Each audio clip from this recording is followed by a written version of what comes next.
Hello, my name is Rivas Mayoki, and welcome to my channel. I watched the Odyssey from Nolan yesterday. I was not planning to see it. When I heard it was coming, I was like, no, I won't see it. Then I saw all the backlash, and I was still like, I wasn't planning to see it anyway. And then it came out, and I suddenly was like, but I want to see it. I'm interested in what he did, and I'm interested to form my own opinion about it because people got so loud about what they are thinking about it even before it came out that it's hard to find your own opinion.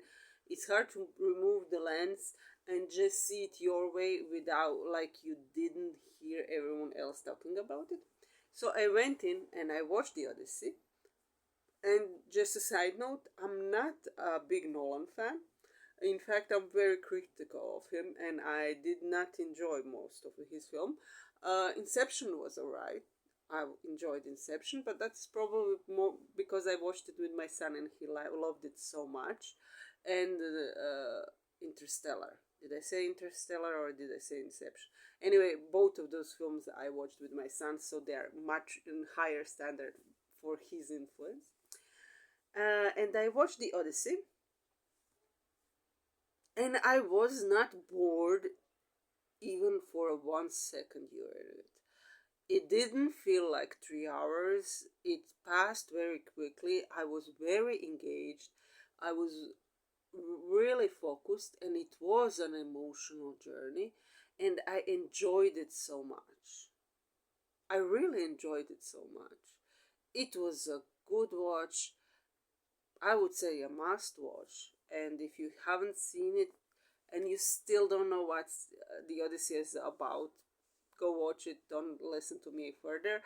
But that's probably a story you can't spoil for most people.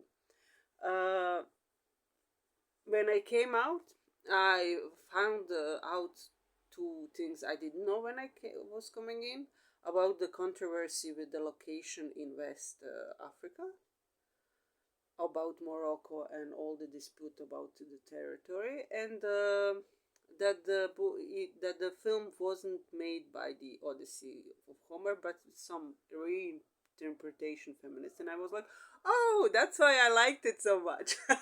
It was just my jam. So I loved the storytelling, the intertwining of the past and the two pasts and the current team was excellent. Matt Damon was like superb, and all the supporting us. There was no bad performance for me, but it seems that the movie hit all the right chords with my point of view and with things that I'm currently ruminating about my own life. And I understood even as I was watching it why Odyssey is a much harder movie to make than the Iliad, and why Iliad was more often made. If that is even true, I don't know. I'm not that kind of movie buff to know for sure. So do your own research. Never rely on me. It's because the Odyssey, unlike Iliad, is dealing with the aftermath of the war. It does not glorify it.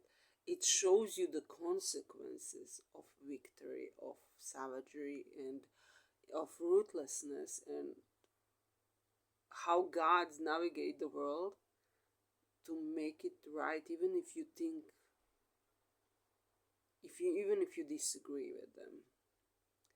And I found that very powerful as a message because too often we make movies about war that are glorifying the conflict, that are elevating war as a form of resolving conflict and making the world anew. And I think it's interesting that Nolan did a part of that kind of a movie in an occupied zone of the world. And his silence maybe is a commentary, because the world is constantly changing and is often changed by war. And what we lose when we change the world by war is much greater than we often are willing to admit to ourselves. Because the world I want to live in is the world that is safe, peaceful, and interconnected, where we have enough understanding of each other to allow each other to be different, not to strive for the whole world to be just one uniform thing where everyone thinks the same. And I think the Odyssey shows that beautifully. Like, it's so emotional, it's so out there, and I don't want to ramble too much about it. You either liked it or not, you will watch it or not. I probably won't change your mind about it, but I wanted to add a little side note. Others probably noticed that too, but Matt Damon is such a great casting for Odyssey, because there was an interview with him when there was a press tour for Oppenheimer, when he said how uh, he planned to make a break from filming to be with his wife and resolve their marriage. But the stipulation was he will take a break except if Nolan calls, and Nolan calls him twice in a row. So he makes an Oppenheimer and then he makes an Odyssey, and all he wanted to do is go back home to his wife. So I think it's a fun parallel that he could relate to. All he wants to is to go back to his wife, and he has to go on the Odyssey of making Nolan movies. I found that adorable. I hope he made it home safe. I hope his wife isn't so mad, and that he will enjoy his exile in the Western lands, and we won't bother him so much. Anyway, till we see Matt Damon again, we will gladly greet him when he's back. Till then, enjoy the Odyssey.